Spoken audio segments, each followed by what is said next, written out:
good, everybody? Ace of all trades here with the game Illuminaughty. We are back with another Triple Threat Sports podcast. This time we have it currently live. To my left of me, my co-host JG. Say what up. Yo, what's up? What's poppin'? No, JG, man, chill, bro. No one else is trying to get sick no more. Shut the fuck up. Already. Fucking children. Act like nobody's ever got sick before. Man. and to the right of me and contagious free, Siggy Gun, say what up. What up? All right, you guys. So we back at it again with another Triple Threat Sports podcast. So we're gonna go ahead and get it started. Now, first on the list of discussion itself, we're gonna go ahead and just talk about the NFL. Got the Super Bowl Sunday, baby, coming up. Who you guys got for predictions? Eagles, Patriots. JG. I mean, I can't go against the Patriots, but I really want the Eagles to win. So. But you picking the Patriots? Yeah, I'm picking the Patriots. Siggy, what about yourself? Patriots gonna win, but the Eagles will beat the spread. Okay, all right. I think myself too. I will have to go. As much as I don't want the Patriots to win, I'm gonna have to go with them. I do think that the Eagles are gonna come out to play, and I'm just, as long as they don't come out and play how we thought they were gonna play with Nick Foles at first and play horribly. I do think it's gonna be a good game. I hate it when games are like lopsided, but I especially hate it when the Super Bowl comes around and it's just a lopsided game. Those games are not fun, absolutely at all. I mean, even for and we keep saying that we don't want the Patriots to win, but I definitely do think that we should give an explanation why. JG, you're an avid against the Patriots winning. Why do you feel like you're against them winning the Super Bowl? Let the crowd know. First of all, the Brady era started with us when they beat my team, the Rams, in 2001. So there you go, there, 2001-2002 season. So that's one. I just don't like the Patriots organization. It's far too good, and it's been a lot of controversy behind them. Just so much cheating allegations, Deflategate, Spygate. Those are some of the things that came up with the Patriots organization. So it's just like, I'm just tired of them. I'm ready for Brady to retire already, so somebody else could come up and claim the throne. It just gets tired, seeing the same team every single time, and they're in a weak conference too, a weak division. So it just ends up just becoming just way too much for me. I don't like them. So that's my explanation. All right, and C, what about yourself? Well, you speaking of starting them, we're the reason why he's even existing. Mo Lewis knocked out Bledsoe, and Brady steps in. Here as a Jets fan, I thought, oh, they just knocked out the $100 million quarterback, and we want to helping the Patriots become a dynasty by doing that. So you feel like if Bledsoe would have never gotten hurt, he would have. This wouldn't have happened for Tom Brady. That dynasty would have gotten started. No way would have happened, because think about all the stuff that had to happen for that. Not only was Bledsoe just got that contract, literally the first game of that contract, $100 million contract. So you would think theoretically, if he never got hurt like that he would be playing because of the money alone. Then on top of that, he was actually the third string quarterback, but the backup got hurt that day, or for that game. I think he got hurt preseason or something like that, so he was the backup. So when Mo was knocked out Bledsoe, here comes Brady, who really wasn't supposed to even be the backup. So you have a $100 million quarterback go down. You have the backup, but it almost looks like any given Sunday at that point. Here comes Willie Beeman to step in, and all of a sudden, it's like, okay, well, maybe we have a chance. So then they play him for pretty much the whole season as he was like Alex Smith. He was just a bus driver. And then they brought in Bledsoe. I think he actually came in for one playoff game. And then they were like, nah, Brady was the one that's doing good. Let's just keep him in there. Boom, by the time you know it, now history's written.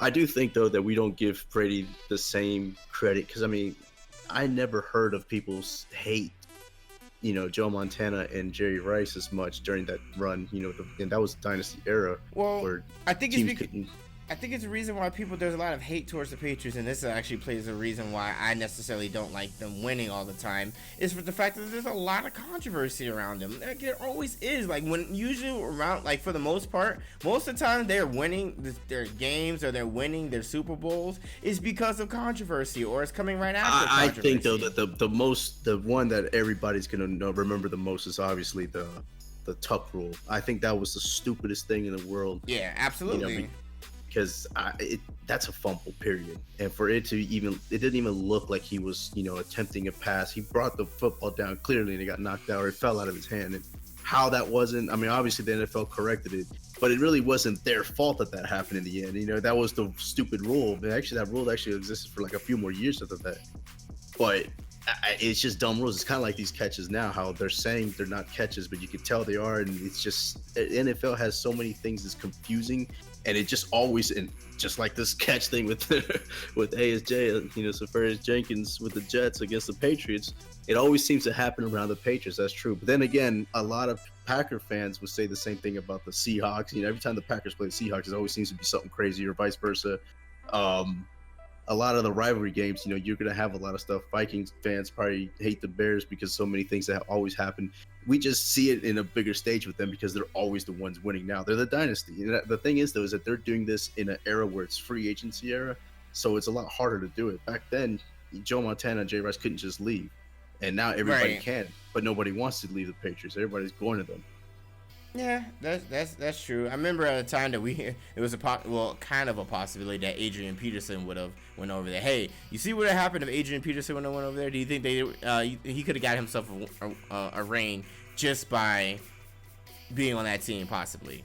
So. Oh yeah, definitely. Because just think about, just guys that they don't even really need a running back.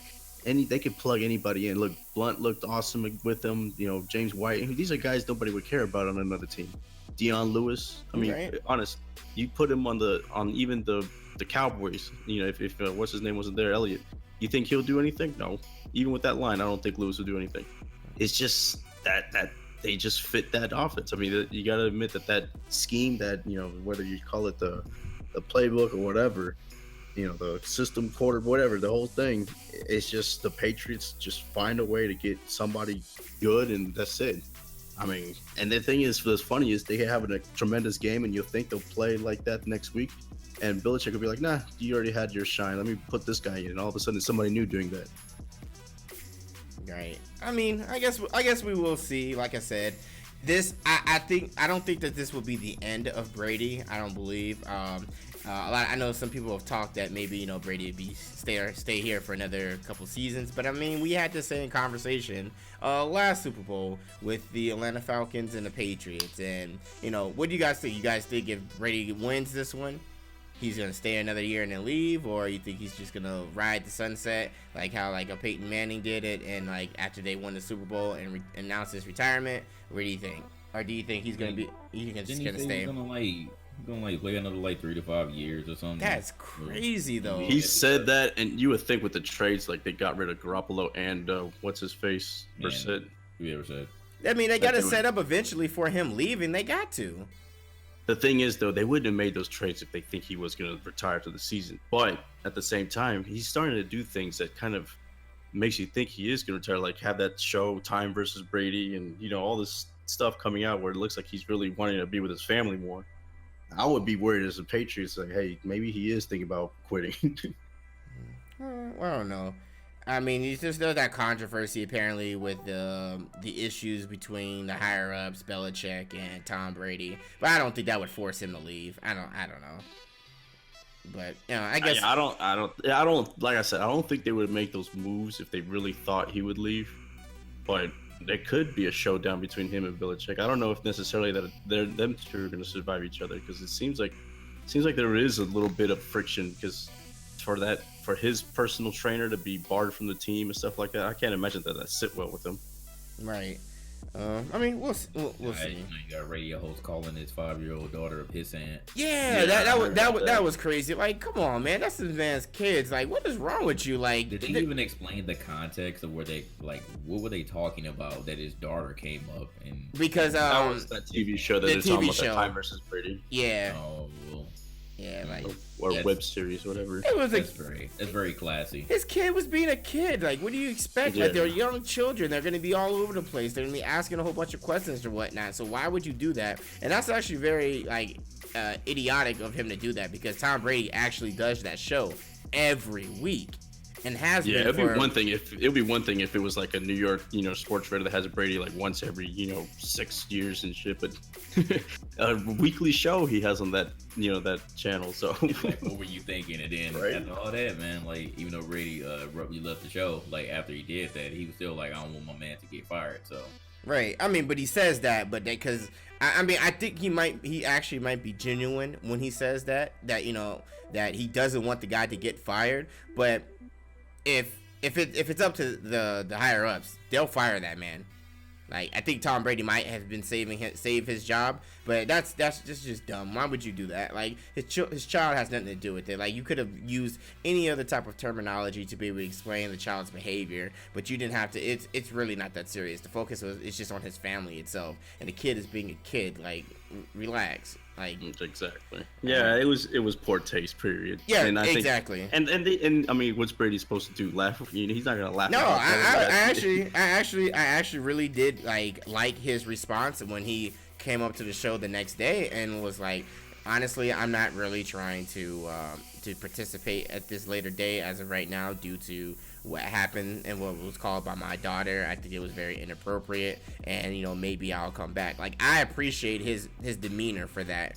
Like, I appreciate him for that, and I know that's weird, me saying I appreciate Tom Brady, but I do. I as a man, and just as somebody that does want kids, if anybody were to say anything about my children like that, I think I would try to handle it in the most professional way. So Tom Brady handled that very well.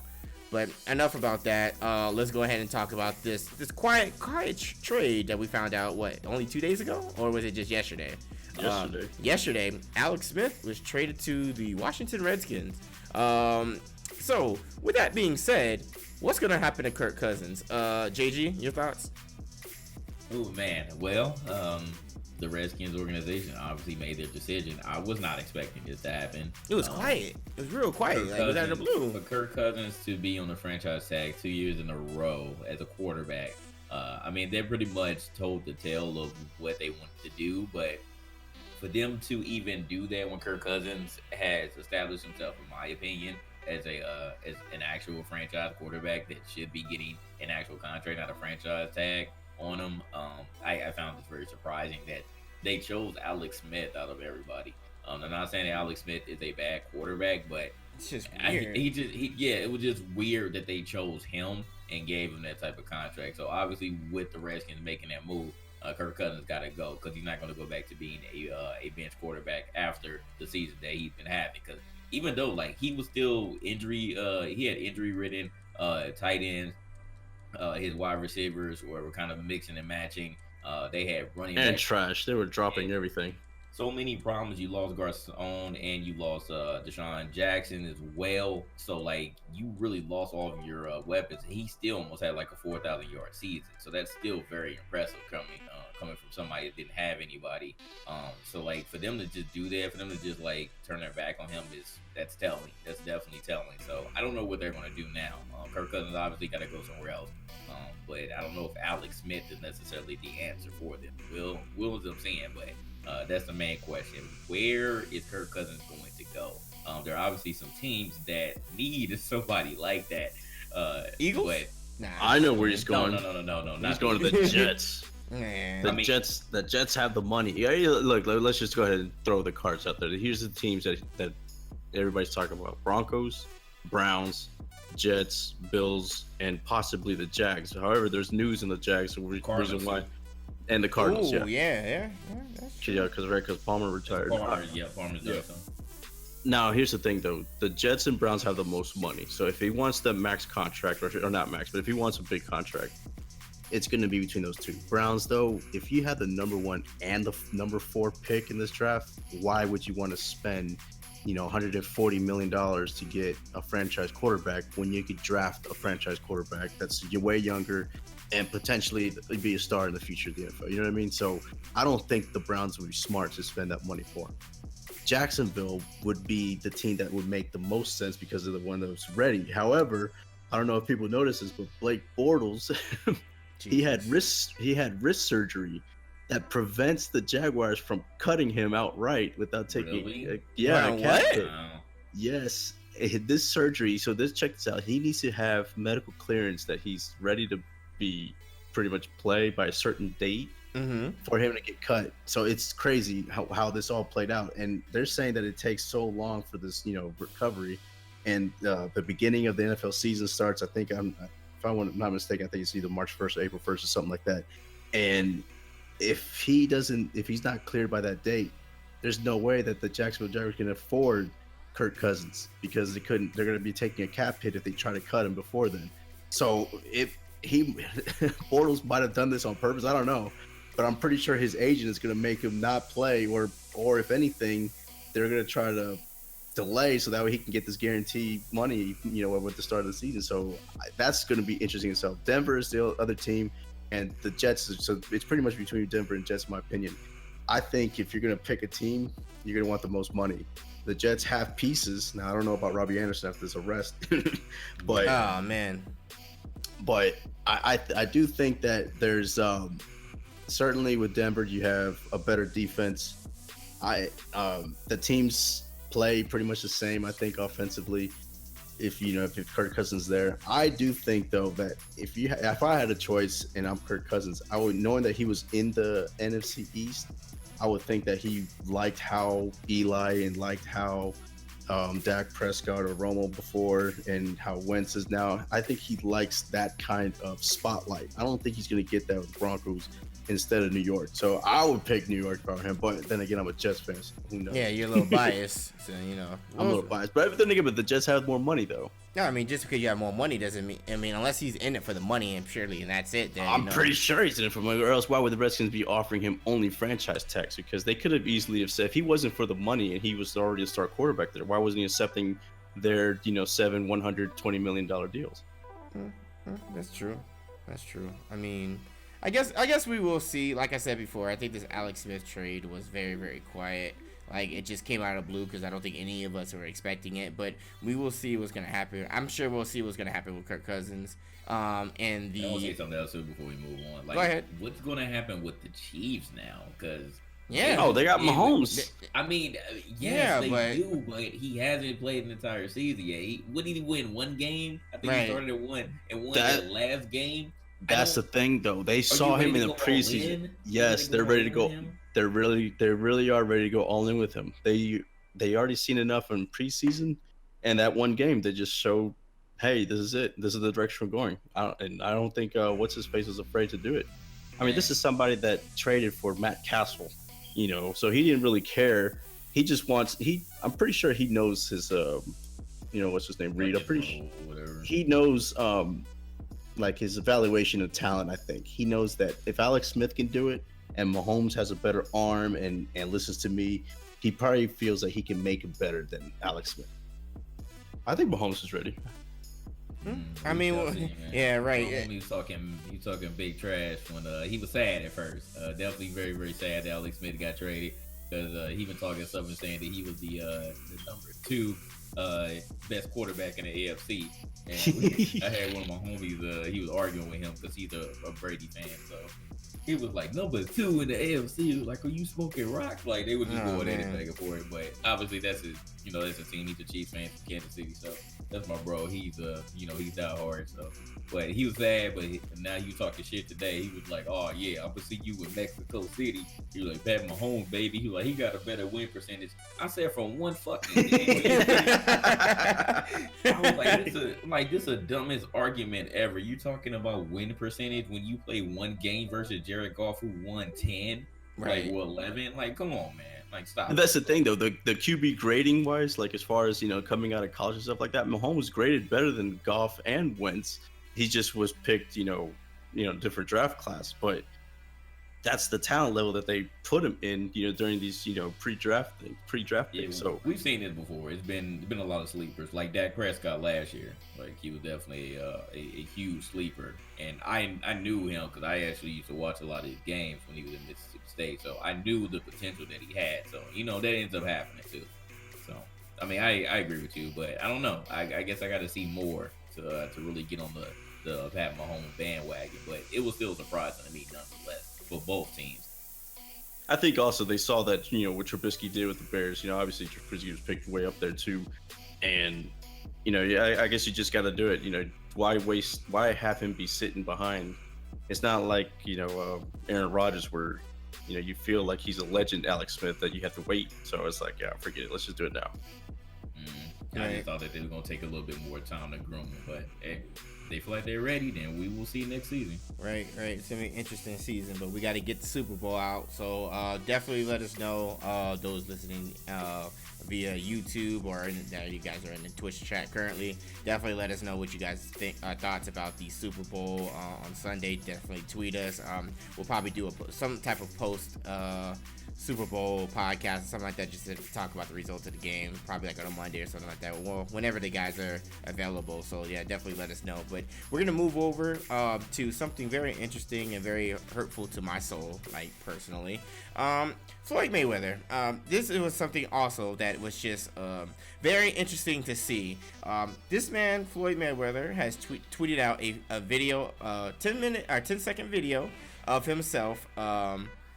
He was walking into the Octagon. Yes. A 10-second video, it's like almost like a promo kind of. And it was like him teasing like if he was working out in the gym. And this really bothers me. Like I don't understand it. And it's funny enough because I'm looking at his Twitter page now, and this man tweeted out his MCM, and it says Mayweather crushes McGregor, and that's his MCM. What? Oh my God! What is wrong with Floyd Mayweather, fam? And then there's another video of him. Come on, we already know what's going on. Moving. I don't mean JG know what's going on. He's moving back and forth, talking about on Twitter. Come at the king, you bet not miss in the MMA ring. Is this man Floyd Mayweather serious about entering the Octagon with Conor McGregor? Siggy, you're good with conspiracies. Is this really gonna happen? Yes or no? He's drumming up interest to see if people want to see this. Now, we know that boxing-wise, that it was a one-and-done deal. I thought it would be a 3-part if it was a lot closer and stuff like that, but in the end, it wasn't, so there really was no point of a part 2. However, it's more intriguing, though, whenever you have a mixed, crossover. If it's Floyd now going into an Octagon fight, then all of a sudden, people will be like, hey, you know what? Now let's see if he really can fight, like that without boxing rules, etc. Because everybody, that was the same thing with Conor. Everybody said he had no chance against Floyd because you're playing on his turf, his sport, his rules, right? Mm-hmm. Now it's the opposite. Now looking at it, we're all going to be thinking the opposite. Now we're going to be thinking Conor now has the advantage, has the home field, per se, and Floyd is the one that's going to be out of his league here. So we're not thinking now that Floyd has a chance. If Floyd is getting this interest though, and people are they're hyping it up, they're gonna trash talk, etc., and people want to see it, that's another huge payday for both of them. And it doesn't matter if Floyd loses, because one, it doesn't count against his record for boxing, so he doesn't have to worry about that. And two, even if he does lose to that sport, everybody already assumed that he was gonna lose it. But then if he happens to win, holy cow, now all of a sudden, not only did he just get this mega payout for this fight, there might be a potential for something else down in the future. So it's a win-win for him either way. He doesn't have to do it, and then he's still no sweat off his back. He's still a rich guy. Or hey, he's probably talking to Conor in the background, say, hey, let's drum up, let's talk trash, let's see how much money this could potentially get us. And if they're in line for each of them getting 200 million plus, I think it can happen. JG, you're the resident UFC fan. What are your thoughts behind this tomfoolery?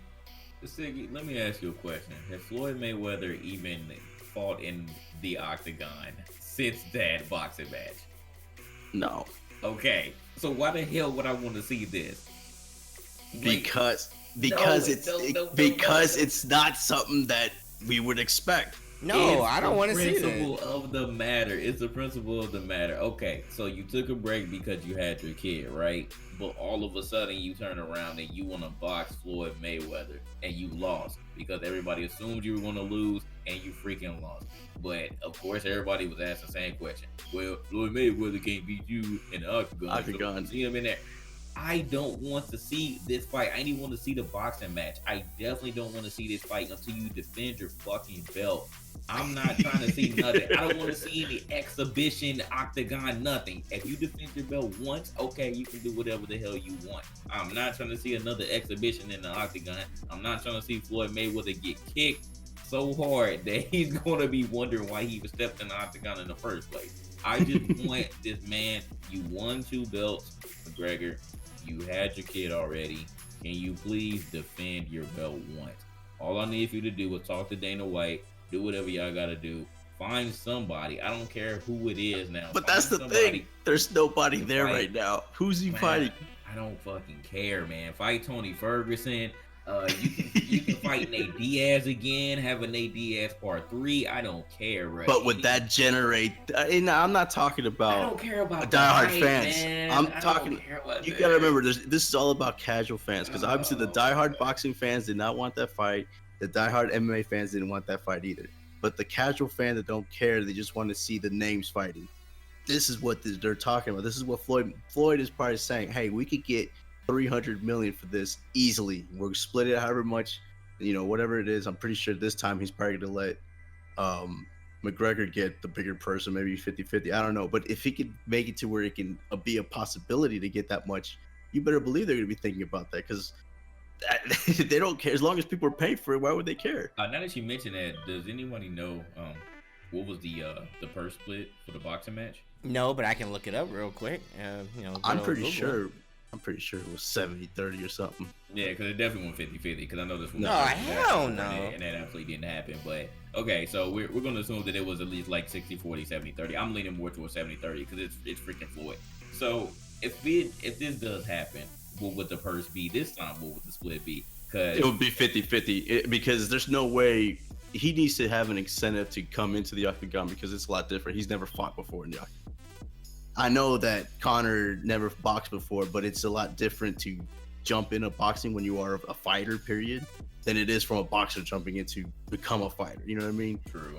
So I would think that it needs to be worth it for Mayweather more. He's probably going to say if it's not 50-50, that it's going to be a 51-49 or something, to that extent. It's going to be close. All I know is on ESPN and on Fox Sports, I had to deal with a good 4 or 5 months of that crap. They were talking about it every single day, inviting Floyd Mayweather on the show, talking about it, inviting Dana White on the show, talking about it. I'm not trying to see this again. They're going to generate the hype. I mean, that's the given. Because you saw what happened in the boxing match. Yep. I'm just not trying to see my sports channels that I watch every single day talking about this once again, leading up to it, whether it's going to happen, whether it's not going to happen.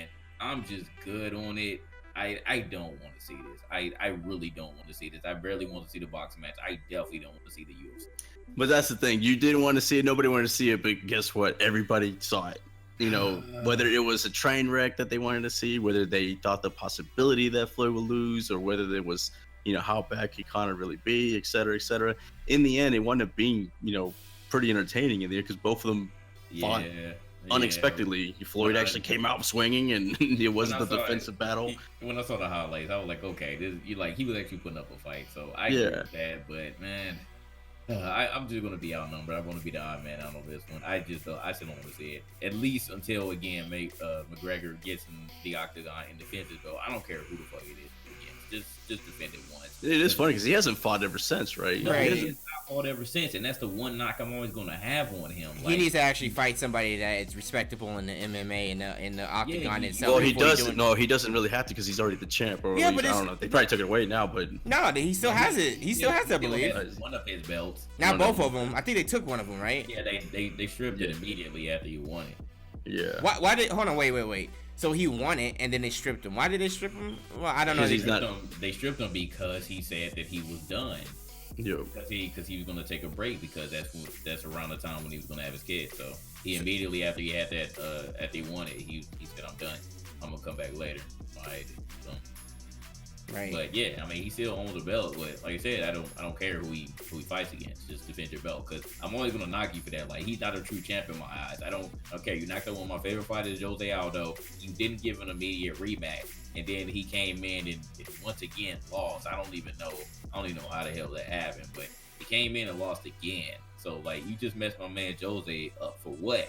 For nothing, man. Because you ain't even defended the belt, man. And now like the UFC is getting even more stale.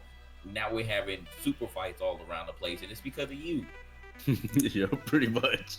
We're gonna have Stipe Miocic versus DC now, and that's once again something that you got right, Siggy. I hate you because you got it right. You got it right. It's going to happen. I did not think that Daniel Cormier was gonna go up, but he's going up now to fight Stipe because there's nothing else to do. There's nothing else to do. Somebody else has to come up and take these belts. So here's the thing then, like, you know, we've seen this in for MMA for the women's side, but also now we're seeing this in the men's side too. Now, does that mean that they need to update this roster and it needs to be more competitors so we can be able to see more fights, or is it need to stay the same amount? Because clearly they're running out of fighters. They are.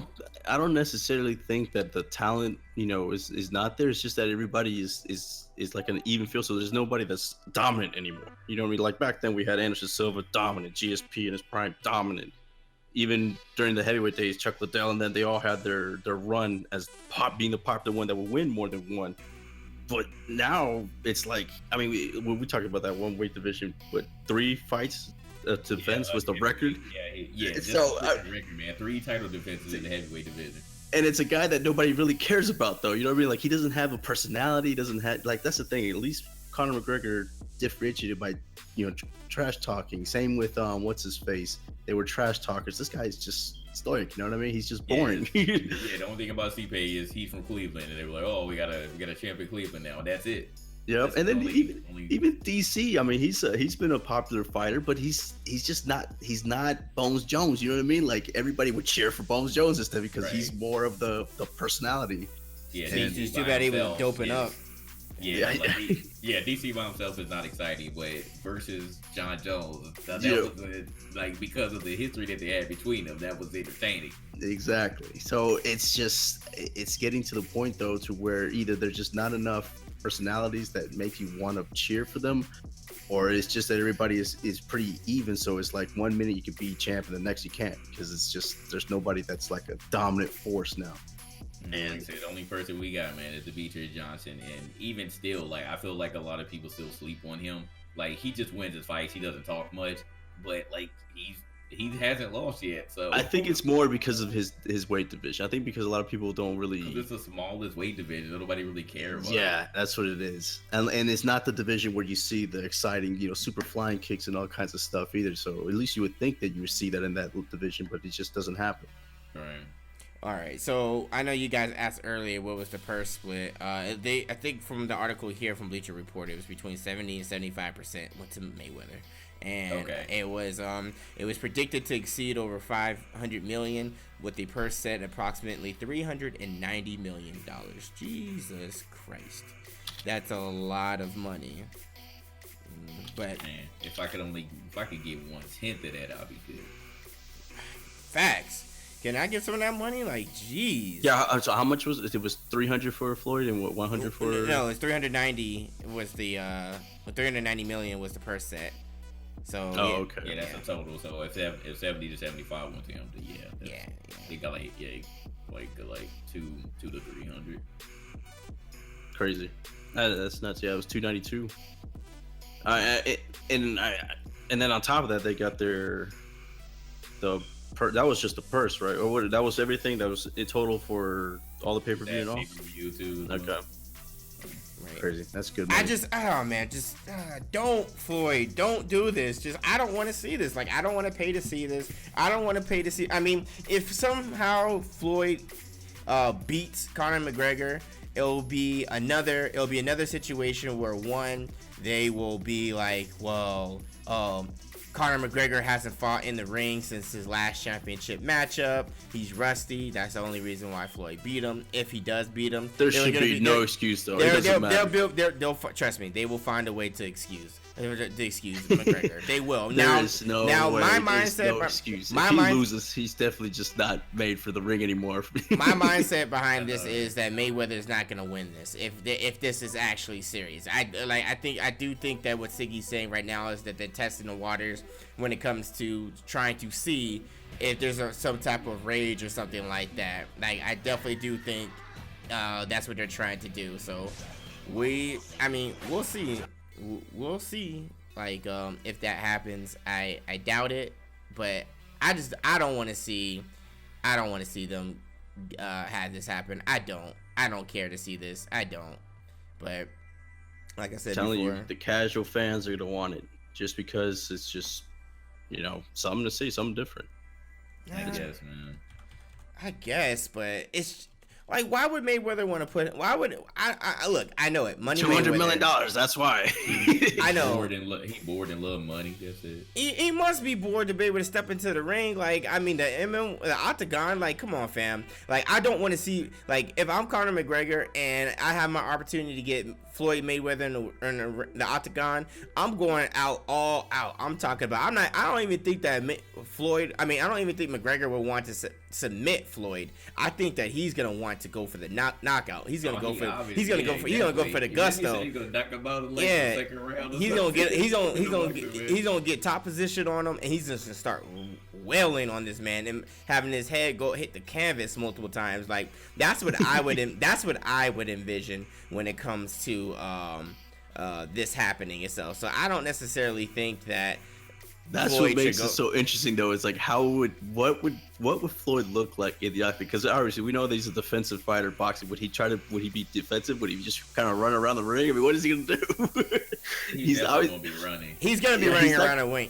He has to. He just has to. Unless, like, come on now. I'm gonna be real with you, man. Let me find out that Floyd Mayweather actually been practicing fighting like that in the ring, and we just never knew. Now, if he was doing that and we just didn't know and we just got set up, then hey, you go for it, right? But I don't know. We are going. So, man. That's what would make it so shocking. Can you imagine if he comes into that octagon and actually looks like a fighter? Like, he actually looks like a legit MMA fighter. Though? Like, as much as Floyd Mayweather puts on how he feels and everything like that, talks all the crap and everything, and what he shows us on social media, maybe this is one thing that he just never showed us, and that we just know because, like I said, I think boxing, like, legally, Floyd Mayweather cannot go around and hit anybody with his hands. He just can't. They actually are registered weapons because he is a trained professional. But fighting in the octagon and boxing are two different sports, two different types of technique, way different and everything like that. Nobody's saying that Floyd Mayweather can't fight, but it's just a different type of fighting style when you get into the octagon itself. And if maybe Floyd is just a legit all around fighter, like, he can actually just brawl out, and if he can do that, I mean, I'm not worried about the conditioning. That's one thing that Floyd will have in his favor is the conditioning over McGregor, because you would think they would both do, because I mean, obviously that was what hurt McGregor in boxing was the conditioning. He wasn't ready for those. But he wasn't ready for 12 rounds, though. But he can last, the 5 in the octagon. Now the thing is, though, is that's how you beat him partly in that. Also, that should be the strategy. That's why I don't know what his style. That was ready for the first 2 or 3 and then fight. That was his. Weird. I don't know. Like I said, that would be his strategy. I mean, that would be, if I'm Floyd, that would be my strategy. I can. Condition wise, I got him. Like, he does. Like, if we're talking serious, McGregor going against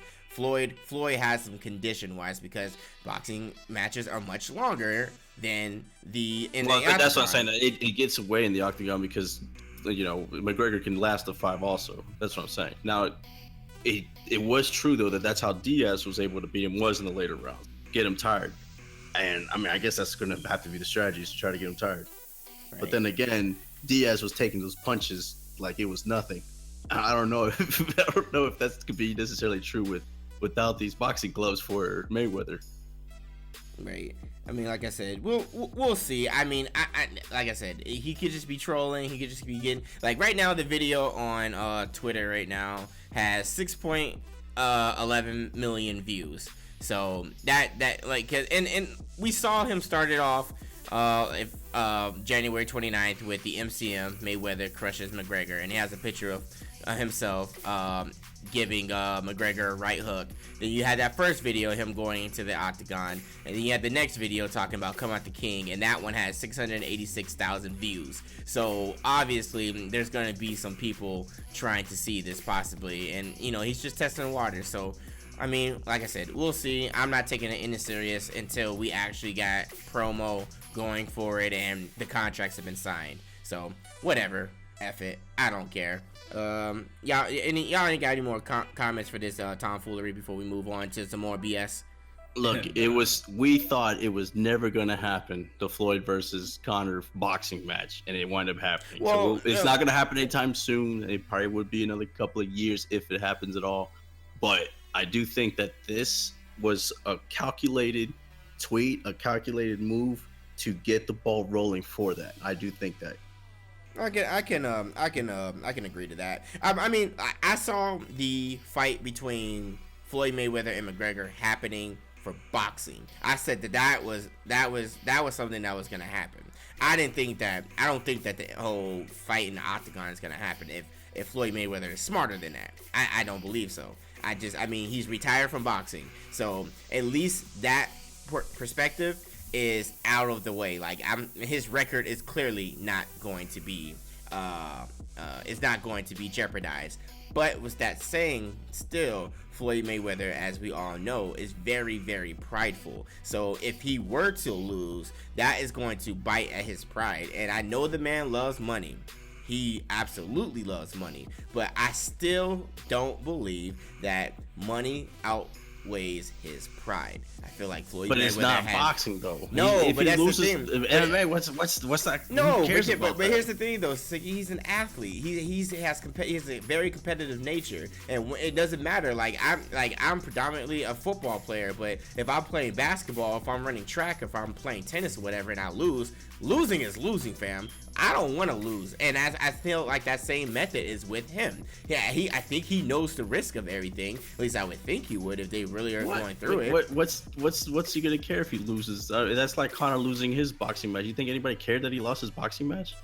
I know he cared. He cared. But do you think though? I don't think that if he loses an MMA match, Mayweather, and if he decided to do it for $200 million, I don't think he's gonna care. I really don't. Because he's gonna be like, hi, I got $200 million from you guys for doing it. Yeah, and then someone's gonna be like, ha, you lost, and then he was gonna be like, oh, like, damn, yeah, even though right. it's obviously not going toward his boxing record, I think he'll still care. Of course, he's a competitor, fam. Because you actually lost a match. It doesn't matter what type of match. Like, right. You go from undefeated to you're undefeated in boxing, but you lost one match to the MMA. That's like saying that he's never gonna play 2K because he's gonna lose. At the end of the day, at the end of the day, he's not gonna care, but he's gonna care at that moment though, because people go. He's gonna try to win, though. I'm not saying that, but I'm not beating the shit out of my guy. But I think he'll do it for $200 million. Though I think he would. I don't think I don't see a loss in winning $200 million for losing an MMA fight that nobody thought you'd win.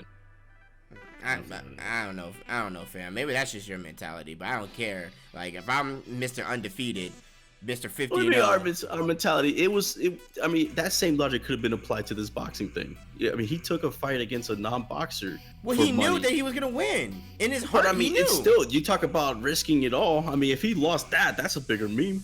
That's a bigger pride thing right there. If he actually lost a boxing match to a fighter. Yeah, but the thing, it is. Yeah, but at the same time, Conor McGregor was stepping into Floyd's realm, so he felt comfortable. You saw that he was risking it. He needed that money to make it worth the risk of losing that. I'm not saying he was going to lose or anything like that, but if it happened, that would have been more devastating than him losing an MMA match. Obviously, yes. But what about McGregor though? Right. What if he? McGregor didn't care. He got $100 million to lose boxing. No, I'm talking about this potential UFC match. What if he loses in there? Do you think he'll care? Or still not gonna matter? I don't think he'll care, because if he cares so much, why isn't he fighting now? He doesn't care about the UFC. He cares about money also. I don't know what the hell he gonna do then. He'll go to WWE.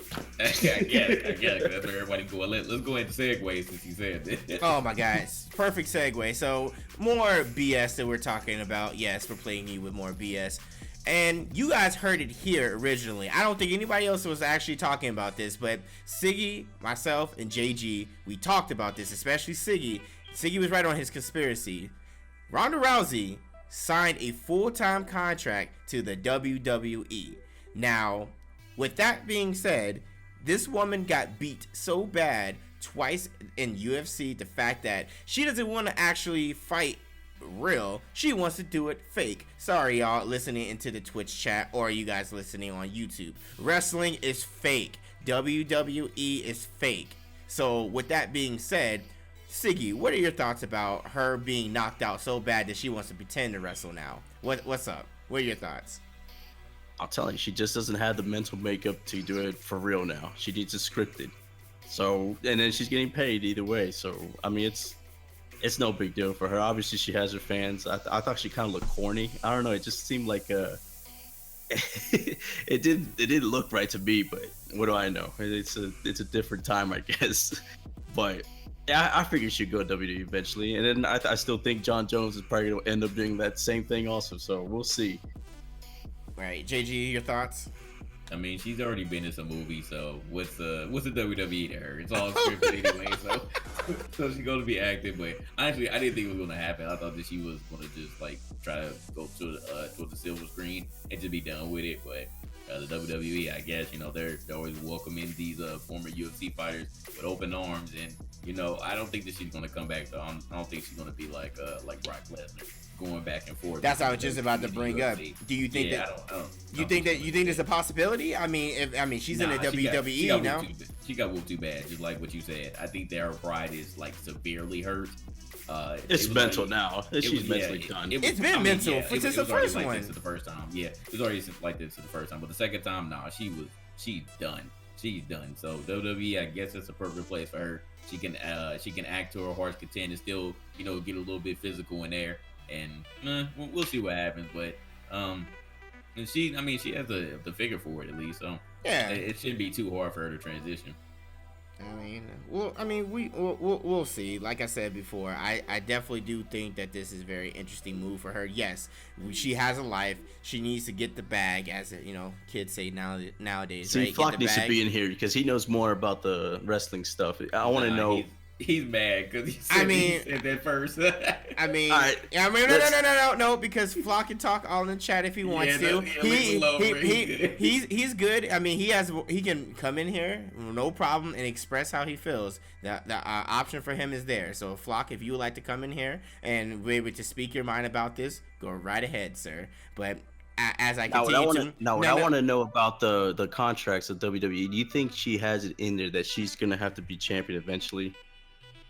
Oh, you did say this in the Twitter DMs. If you think it's gonna be scripted that she becomes the champion, I don't know, fam. I've never looked over actually wanted to know what exactly entails for a contract for the WWE or WWF, depending on when you started watching wrestling. I don't know. I feel like it's different nowadays compared to what it was back in the day. I don't know. I mean, like you said, it is scripted, so. Now, who owns the belt? Who has the belt in the women's division right now? Is it still Ric Flair's daughter, or is it somebody else?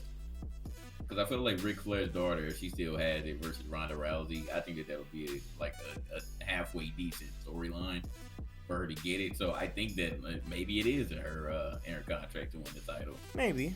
I mean, I it wouldn't be take surprised. a while. It took a while, and they didn't have her fight in the Rumble and all that. So obviously, but then they have her pointing at WrestleMania, so she's gonna make a debut. I'm imagining at WrestleMania. But I don't know.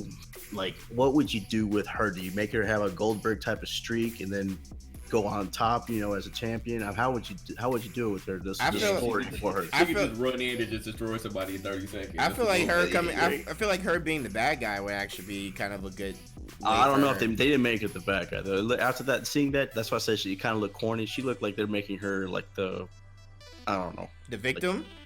Like she's gonna be like a superhero type of thing instead. So maybe, okay, so then, like I said before, a lot of things are scripted when it comes to the WWE. Yes, you have to, there absolutely all of them are athletes, because there is some damage can be done to your body, of course, but a lot of this is scripted itself, but you still got to be in condition, and we know that well, we hope that Ronda Rousey is in the correct condition to do all of this. Maybe this will build her confidence back up, so there is a possibility that she could go back into the UFC. I don't know. Never say never. We said that she may not go here, and everybody on this podcast, she's definitely baby. Everybody on this podcast right now that's currently in here, JG, myself, and Siggy, said that it's a possibility that she would be in the WWE. So we'll like I said, we'll see. She'll probably and at the end of the day, this will be great for her career when it comes to this. Probably will land her more endorsement deals and acting deals and everything like that. And if that works out for her, cool. But me personally, I just hope whatever is going on with her mentally gets better, because I actually liked her in the UFC. I actually liked watching her fight, and I thought she was a fierce competitor at first until she got knocked out. And I think the problem is she should have fought a couple of ducks when she first got knocked out, and I feel like we wouldn't even be talking about her in the WWE. But that's my opinion. Yeah, but you can't do that with her because that's Ronda Rousey. Just because she lost a fight, you would think, she was the champion for so long that she should be still up there. I don't think Dana White really thought that it was just gonna mess her up that bad to where social media she wasn't gonna be. Social media is really what did it, fam. He thought he was gonna hold on to her for a little bit. I don't think anybody could have predicted that. She got kicked in her head and literally fuck with her brain. Right, that's what happened. All right, so I mean, like I said, we'll see. This is very interesting, but at least Ronda Rousey is doing something. So hey, whatever she needs to do to get her confidence back, at least she's doing something. Shout out to Ronda Rousey. So let's go ahead and now we're stop talking about that. Let's just go ahead and talk about something else.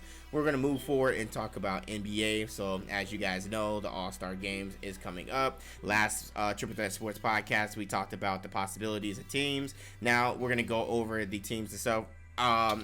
So do we want to talk about Team Injured LeBron, or do we just want to go ahead and talk about Team Curry? Let's talk about Curry first, then we'll talk about. All right, so right now, Steph Curry's team, you got Giannis, you got obviously Steph Curry himself, you got DeMar DeRozan, Joel Embiid, and you got James Harden. Now that is the starters as of right now. Then you have reserves: Jimmy Butler, Draymond Green, Al Horford, Damian Lillard, Kyle Lowry, Klay Thompson, and Karl Anthony Towns. So that is their team itself. Like I said, I'm actually very shocked. I first thought that, Kevin Durant was going to be on his team, but I did say that if Kevin Durant was going to go over there, Giannis was going to be the pick.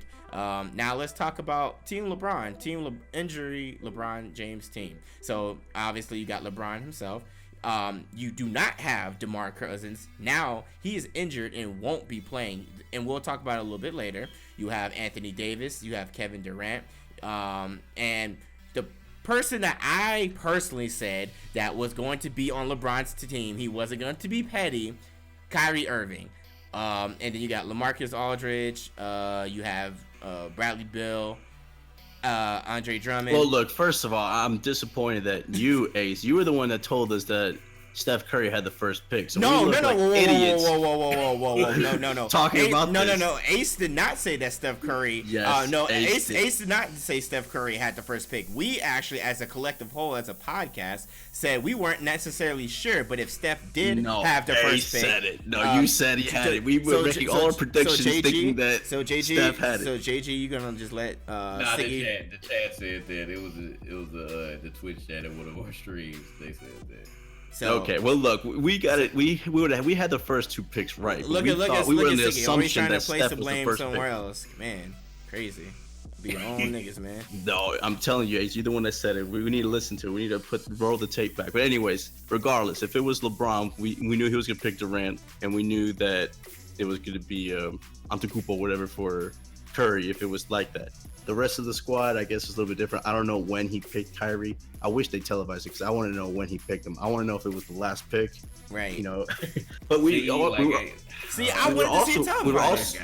also wrong about the other thing. It wound up being the whole team they picked. We thought it was just the starters. Yeah, it was the whole team. Yeah. I mean, like I said, this format for the All-Star, in my opinion, was very confusing. I mean, this is a new thing, but not even the fact that it was new. I feel like it was poorly explained. I don't know, maybe that's just me. What do you guys think behind it when it comes to like the new format?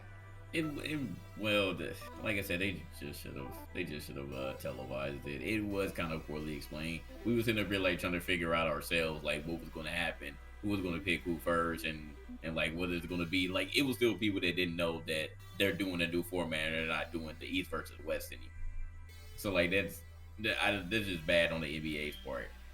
Somebody said ESPN thought it was just starters too. They didn't even know. Okay, so yeah. I guess I guess we are not the only online media that believed it was something else. So whatever, to each his own. We gotta learn, and we do better next year. Whatever. So who do you think the very last pick was? You really think it was Kevin Love? Yeah, I think it was Kevin Love. Nah, I think it was Kevin Love. I don't think Kevin Love was last. Who do you think was last out of that group? I really don't know. It's so hard. It wasn't Kyrie. I'm telling you that now. It wasn't Kyrie. No, it wasn't Kyrie. Well, you can't be Kyrie because they had obviously picked the starters first. Yes. Yeah. Man, it might have been like either Bradley Beal or Oladipo, because LeBron got first pick for the starters, and then Steph Curry ended up being the last pick overall. So So it had to have been somebody from his team. Maybe Al Horford. Could be Horford. That makes sense. Maybe, especially since nobody wanted him to be in there. Like I said, it's a bull. They should never ever do this again if they're not going to televise it, because that literally takes all the fun out of it. Yeah, you had Westbrook himself thinking that he was the very last pick because he's on the list last, but they did it in alphabetical order. So again, you can't tell. Like the reporter literally went up to him. They was like, "How do you feel about getting picked last?" And he was like, "Oh, I ain't even know. Like, he was like, I know it could have been picked last." And they was like, "It's an alphabetical order, Russell." And then it seemed it was Carmelo Anthony in the background. He was like, "Yeah, man." He was like, "I knew they get picked last." So like even they're confused. So just imagine us, the fans, trying to sit here and try to find out what's going on. And they're in their own secret rooms picking their teams. They're not even together. They're in separate rooms, in separate freaking states, picking their teams, and you're just sitting there just wondering what's going on. So it's weird. Flock said Bradley Beal was last. But do we have 100% facts though? Because I still don't think that they actually told anybody. Yeah, I don't know. It'd be like I said. I do think that they should have televised it.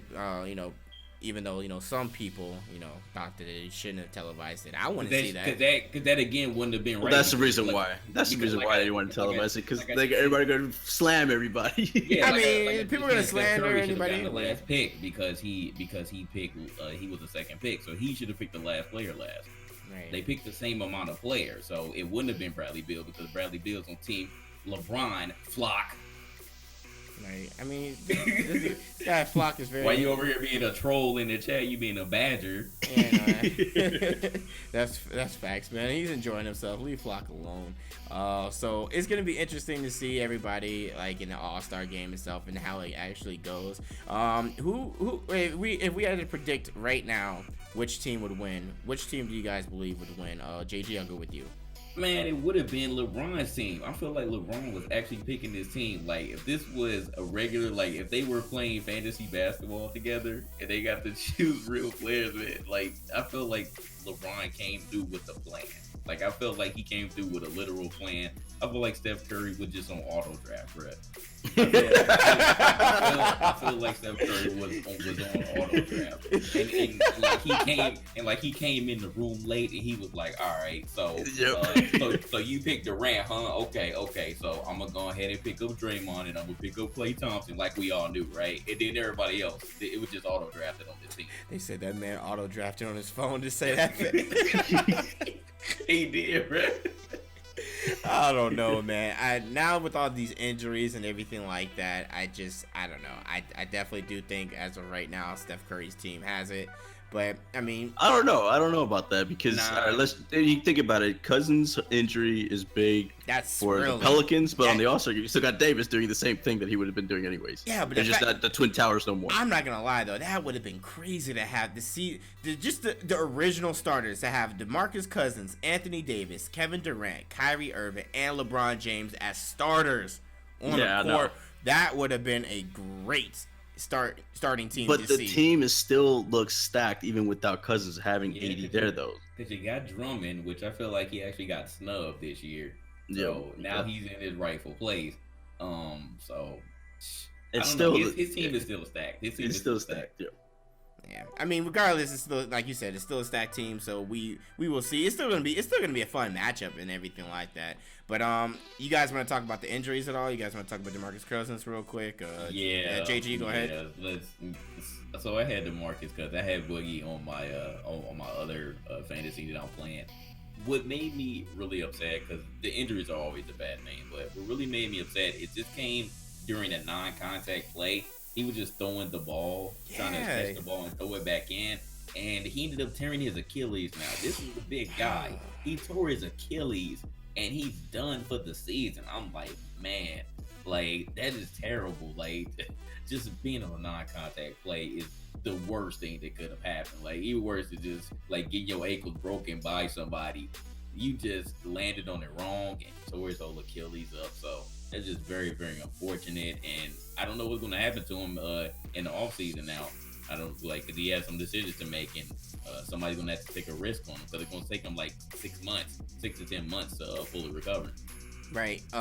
When you tear Achilles tendon or any type of ligament itself, like, it's usually the movements that you don't expect to happen. Like, you may see somebody get injured, like, ooh, he got injured, but it's the worst ones are the ones that you don't really, you don't really notice. And that's how precise it can be. Like, you legit, or not even precise, like, you can legit just tear anything. Like, I've had like a teammate tear his Achilles tendon from literally just tripping, like just a regular fall, like just out of the blue, like the turf monster got him and he just fell to the ground and tore it. Like, it's just ridiculous how that happens. Like, it's very interesting and strange how the body works, but it's a very unfortunate thing itself. And when you tear the Achilles tendon, the recovery for this is so hard, especially for a guy of his size and magnitude. It's going to be a very tough road for him to come back, and he's gonna possibly have to change the way he plays his game,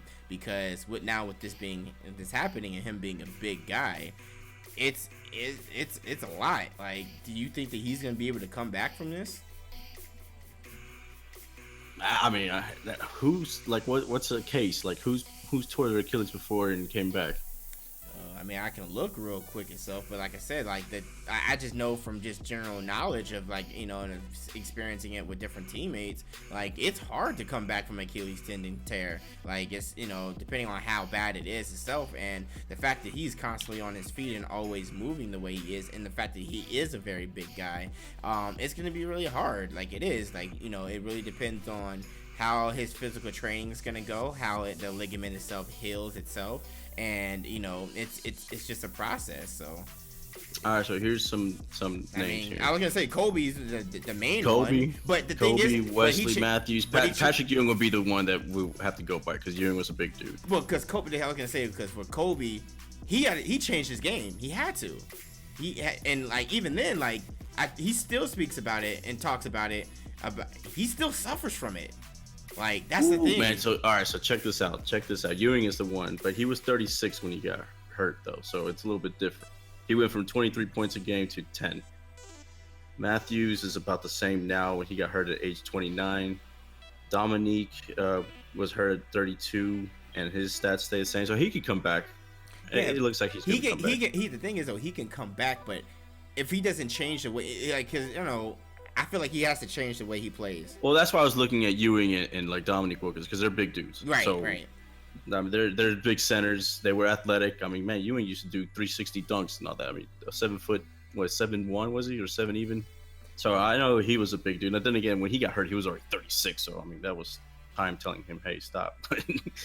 Wilkins at 32, I think it's a pretty good comparable, and he only lost a point, a game pre-injury and after injury. So I think he's going to be fine. I don't think it's going to be any concern. I mean, we'll see. We'll definitely have to see. It's very, very unfortunate. Is there any other injuries that you guys would like to talk about that is on? Well, Kevin Love. Kevin Love broke his hand. 6 to 8 weeks. 6 to 8 weeks. Now there is like we talked about earlier before this show, that Greg Monroe got bought out by the Phoenix Suns, so I'm pretty sure the Cavs and Celtics are going to be fighting for him.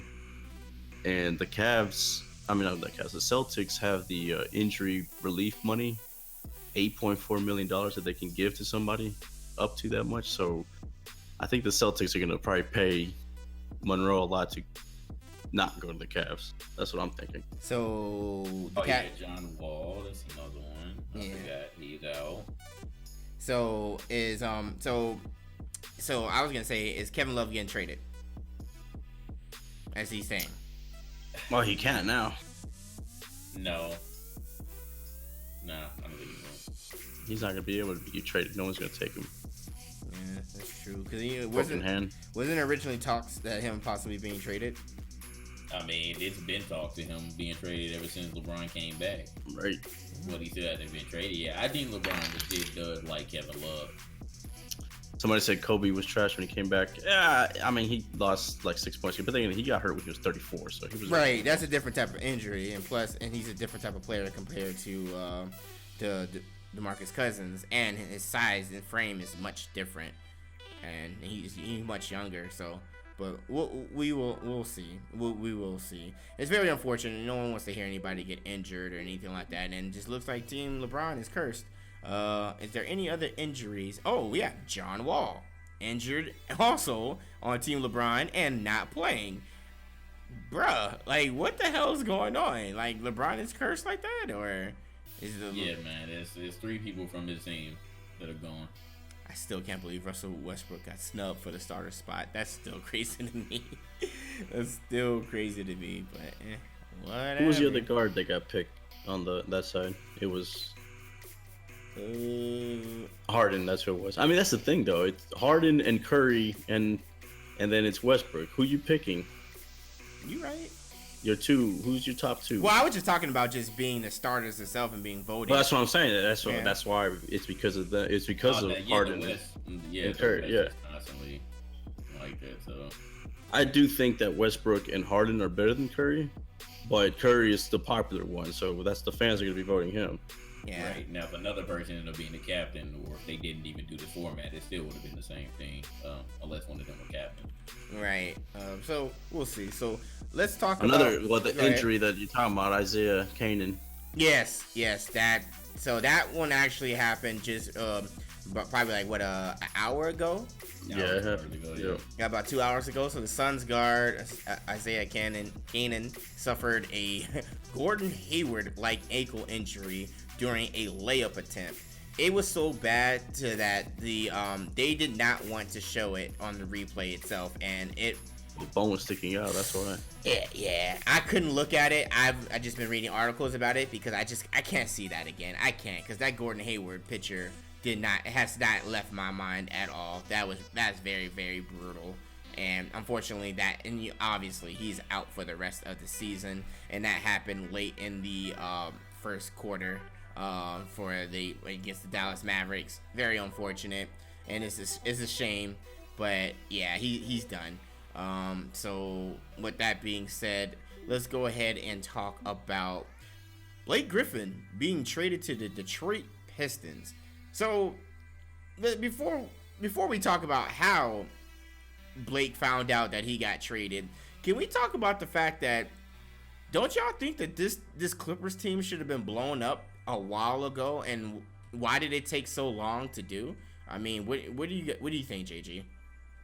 I mean, with them not being able to get to a conference finals with that much talent on your team, it should have been blown up. But Doc Rivers maybe thought they can just keep trying a couple more years. But once they let Chris Paul go, then that was pretty much the start. It was just terrible how Chris Paul ended up, leaving all that money, but he ended up going to a better playoff caliber team that can definitely make the conference finals. So again, it's just about that time. I wasn't expecting Blake Griffin, after he signed that contract, to leave this season, but that's what ended up happening. The Pistons obviously want to take that on, but again, they're taking a big risk with that one. So I don't know, but to answer your question, I definitely feel like it should have been blown up at least like 2 years ago. But and somebody saw something in them, so better late than never. Siggy, your thoughts? Man, I don't know what the Pistons were smoking when they did this trade. I mean, it makes no sense at all. They gave up a lot for somebody that's going to get hurt and probably not even want to play for them. I don't know. I don't know what to make of the trade because it's just so bad. It's like whenever you playing 2K and you want like the best players and you try to cheat your way and you give all the scrubs and just make the money work. That's what happened. You took the fun out of it. I feel bad for the Pistons. I feel bad for Tobias Harris and all because I think that they were doing their thing. Was there even a reason why they needed to trade? Aren't they in the hunt right now? They're Clippers? No, the Pistons are one game out. They're still in the hunt. I don't know why they did it. I think it was a joke of a trade, honestly. I mean, it's crazy because Blake Griffin just started his 5-year contract. Like he wasn't. He was say he signed that with the intention of Chris Paul and DeAndre Jordan still staying. Right. They locked my man DeAndre Jordan up so that he wouldn't leave. So years ago, so it did this happen, man. Chris Paul leaves first, and then Blake Griffin found out that he was traded. He didn't even leave willingly. He just ended up getting traded. This fam, man, the Clippers are hoarding players now. It's hilarious. You saying they're like Steven? Sure. Players on the team. Right, facts. All right, so playing just because they can. So. Right. Look what they gave up. But Griffin is going. What was the final? What was the final pieces? All right, let me bring it up. That's still just crazy. Tobias Harris, Avery Bradley, Boban Marjanovic, first and a second round pick for the Clippers. I mean, that was a no-brainer for them. Not only did the Clippers get two good players, Harris and Bradley, they got potential in Boban, and they got a first and second round pick from the Pistons for a guy that's always injured, and you just got a huge contract. First of 5-year, $173 million. So they literally gave away a huge contract for all the pieces that you want. I mean, this was a no-brainer for the Clippers. I don't know why the Pistons did that. I really don't. They must have really had. I know they were talking about Bradley being traded, but I don't know. Somebody must have said something, or maybe I don't know what's going on. I mean, like I said, that's just ridiculous. Yeah, that is crazy itself. I'm still very, very shocked that this happened itself, and the fact that the Clippers just got rid of Blake Griffin. So with Blake Griffin being gone, DeAndre Jordan really got they make this ridiculous. Didn't they trap DeAndre Jordan in his house before? Yeah, he was supposed to be a Maverick. They got him. So I think he lost out of everything. I know he's sitting here like, these motherfuckers here. I don't think so. I don't think so. You don't think he cares? I think he should be happy. I think he's going to be happier. I really do. He's going to be the main focus now, and he's going to have pieces that are instantly are going to make that Clippers team better, I think. Because we already see that Lou Williams is doing good as a point guard. Tobias Harris is, in my opinion, somebody that he's not Blake Griffin whenever Blake Griffin's healthy, but he's serviceable. He's not a scrub by any means. And then Bradley, if he could be, what Bradley was with the Celtics, I mean, he can have help. And then on top of it, they got a first and second round pick. So, I mean, this was a insurance for the Clippers. If DeAndre does get traded or he goes, then they have a first round pick that they can get a center.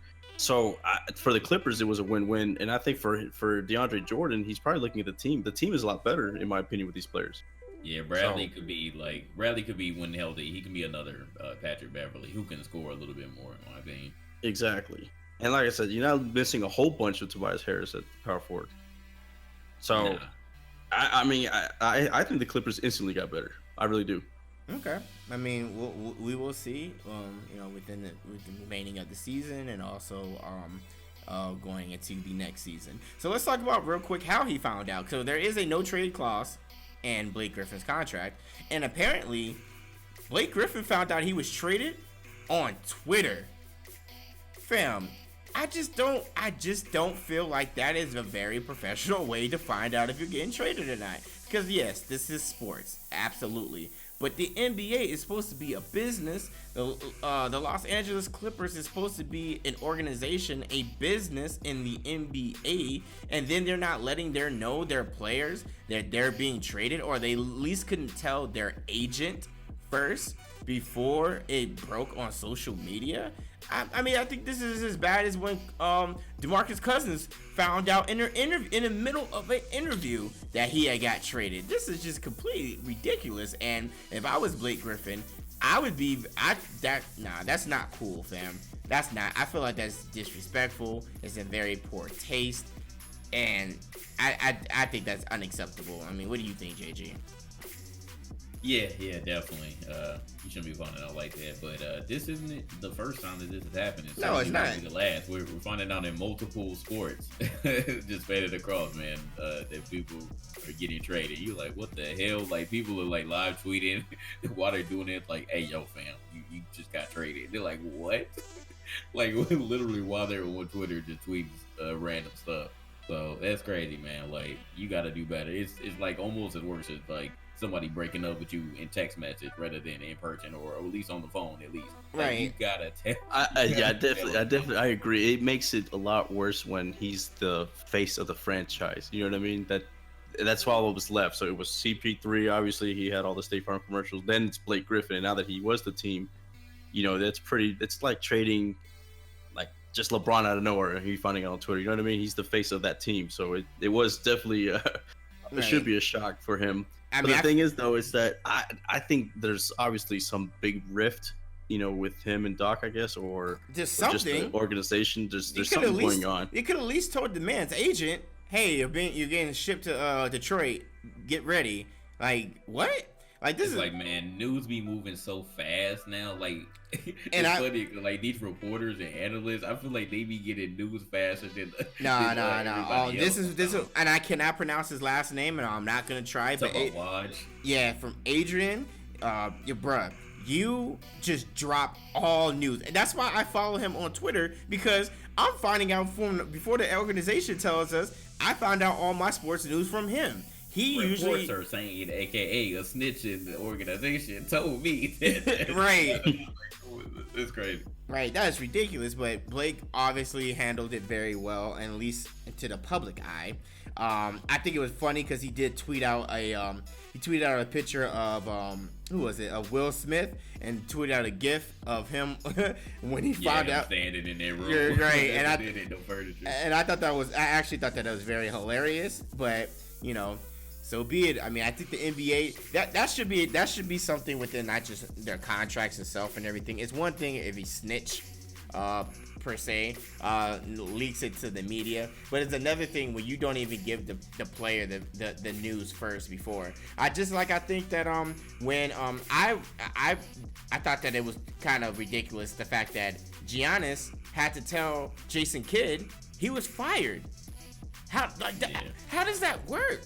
Like, I'm 27 years old, and I know there's a lot of things that I don't understand when it comes to business and everything like that, but there's just some things that I know is just not right. I feel like your higher ups, your executives, your owner, somebody should come up and tell you that. They shouldn't do you like that. I just feel like that's dirty, but you know, hey, maybe that's just me, but that's I mean, it goes ridiculous. both ways. I mean, whenever the Bledsoe said, I want to be traded, and then he was. It goes both ways, but I'm saying when the player gets released and the team doesn't tell them, and they find out on social media first. You know what? Ever since I saw what's his face, was it Drew Gooden? Remember when he screwed over? Was it the Jazz? Who was it that he said, hey, he had a no trade? It was a what was that contract thing back then? He had to where. It was the automatic qualifier. The team had the match, you know, the offer sheet. They had the match, but he convinced them to let it go so that way he could come back to them with a match. For some reason, the team actually trusted him, and then he wound up screwing them over and signed with somebody else. Yeah. Because they got rid of that. Ever since that, I think it's more like, you know what? Teams aren't going to be loyal to players, period. Because that was just like, man, you talk about some Caesar shit right there. It was the ultimate betrayal. Yeah, so that's ridiculous itself. But hey, I mean it happened. But let's go ahead and let's go ahead and talk about the Golden State Warriors going against the Boston Celtics. Did you guys get a chance to watch that game at all? I didn't watch the whole thing. I caught glimpses. Okay, so you caught glimpses of the game itself. Now, a lot of people are saying that was possibly a preview of the NBA Finals. I mean, from the highlights of this game itself, I mean, they were pretty much going pretty tough against each other. It started off with Boston in the first quarter, 37-27. Second quarter, Boston 17. Golden State crept up with 23 points. And then the third quarter, Golden State just came through with 30 points, and Celtics only had 19. And then the fourth quarter was very tied. It was very close. The ending score was 109-105. But the focus of the game was Steph Curry and Kyrie Irving.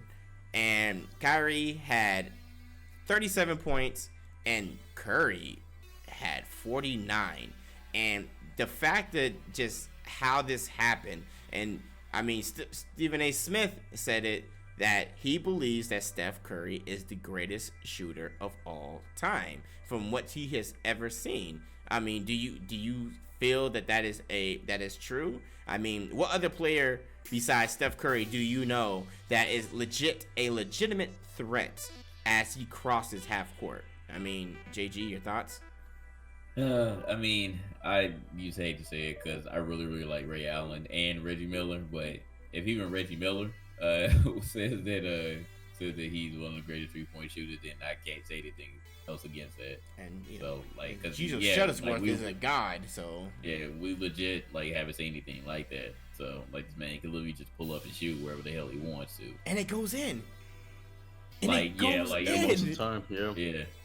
He's a pure scorer. Definitely, he's we talked about this a few years ago actually about Steph Curry, but he's somebody that whenever you fast breakaways and stuff like that, instead of going for a layup and easy points, he's not afraid to just do a pull up three, wide open, with nobody in front of him, and he will make it. He's an NBA 2K pure sharpshooter. Yeah, you're not taught that. You're taught to just go straight to the rim and get the easy 2 points, and he's popping, stopping at the 3-point line and hit a three. So that's how confident he is that it's going to go in. Right. You're not supposed to do that, and he'll do it. But. Right. Now I'm not saying that Steph Curry is more clutch than Ray Allen, aka Jesus Shuttlesworth. Absolutely not. Ray Allen and Reggie Miller, I still believe are, and actually Kyrie, because when they were talking about the guards between Kyrie and Steph Curry are more clutch than Steph Curry. I think that's the one thing that Steph Curry needs to work on. But it's like.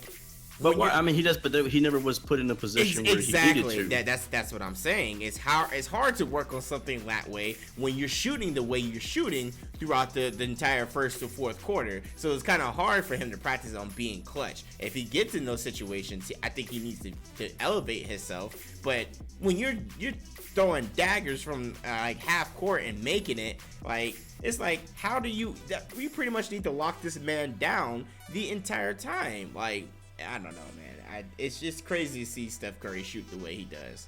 I don't know. The most clutch player, period, was Big Shot Rob, by the way. There was nobody more clutch than him.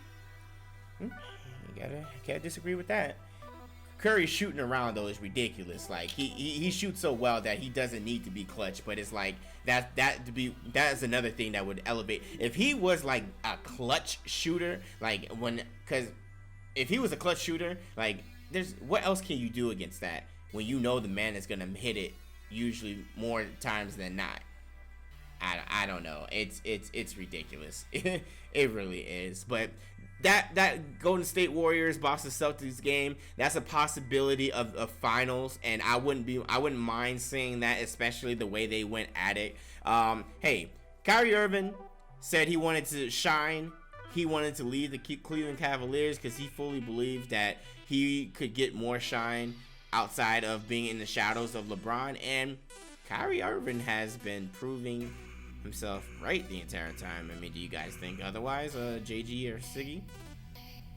I mean, really good. We thought that. I mean, that's the reason why he left. He didn't want to be in the shadow anymore.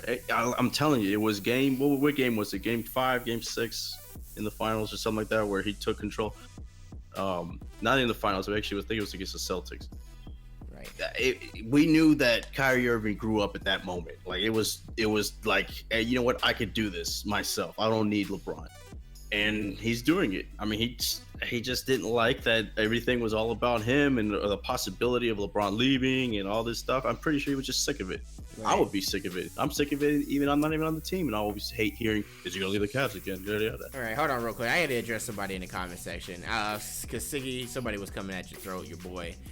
Look, Flock. Nobody else didn't say that Jerry West wasn't Mr. Clutch. We get it. Thank you, Flock. Thank you very much, Flock. Appreciate you, Flock. Thank you, Flock. You know, man, act like the link into the Discord ain't on his computer or his phone, but you got it. Shout out to leader of the Flock, man. You got it, fam. Anyway, we're not saying Kyrie is the king. What we're saying is that Kyrie did not like being the, how what's his name? Skip would always say the Batman and Robin. He didn't like being Robin. He liked to be secondary. He didn't like being secondary to LeBron. That's exactly fine. But now that the fact that he's on the Celtics and he's taking over the way he is, he made the right choice. I really feel like he made the right choice. I mean, look how he's playing. He's playing exceptionally well. I mean, I'm looking forward to see how Kyrie continues, not just this season, but next season. I mean, he's doing very well. I mean, on this season right now, he's averaging I believe 24.9 points, he's averaging a great deal. So hey, shout out to Kyrie, man. He's doing his thing. Even though he believes that the world is flat, shout out to Kyrie, man. I still gotta throw that in there because I don't know. But hey, believe what you want to believe, man. But shout out to Kyrie. Let's talk about another high scoring game. James Harden dropped 60 points. He actually isn't. He is now the first. He broke the. Didn't he break the record or something like that? He's the first player in the NBA. Most points in a triple double. Right, the most points in a triple double. 60 points. Jeez. And it had to be against the Orlando Magic. JG, your thoughts about James Harden going off this way?